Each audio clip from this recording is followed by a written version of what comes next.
Kat kum ke jinyo jing tip bon ngut kinong trei, kila suba ba kila du ya ke jing em, hadian ke jing brim thai bom, ha ke jaka ti doyong barim, kabalong bi an hatang sku, East Dainty Hills. Superintendent of Police ke district, Vikash Kumar, ula pentip ba ke jing tingku kala jia menta ke stem, hindrei ampat la ben pentikna ya ke jing bon ki brio, ki bela syakta. Ula pentip ru ba wei brio ula mensau, bala penkin ria shashilong na sutengah PHC, banyo jing sumar ba kambania.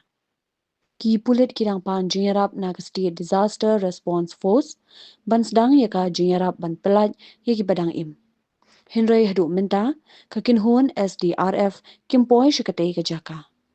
La suba ba ke jingpim thai bom kala jia ha kapor badang ti do yong be an bat kat kum ke jingit hu jong ki pulit ke jing tokin kadang ya shakman bat ke jing tip company kindang wan hadian.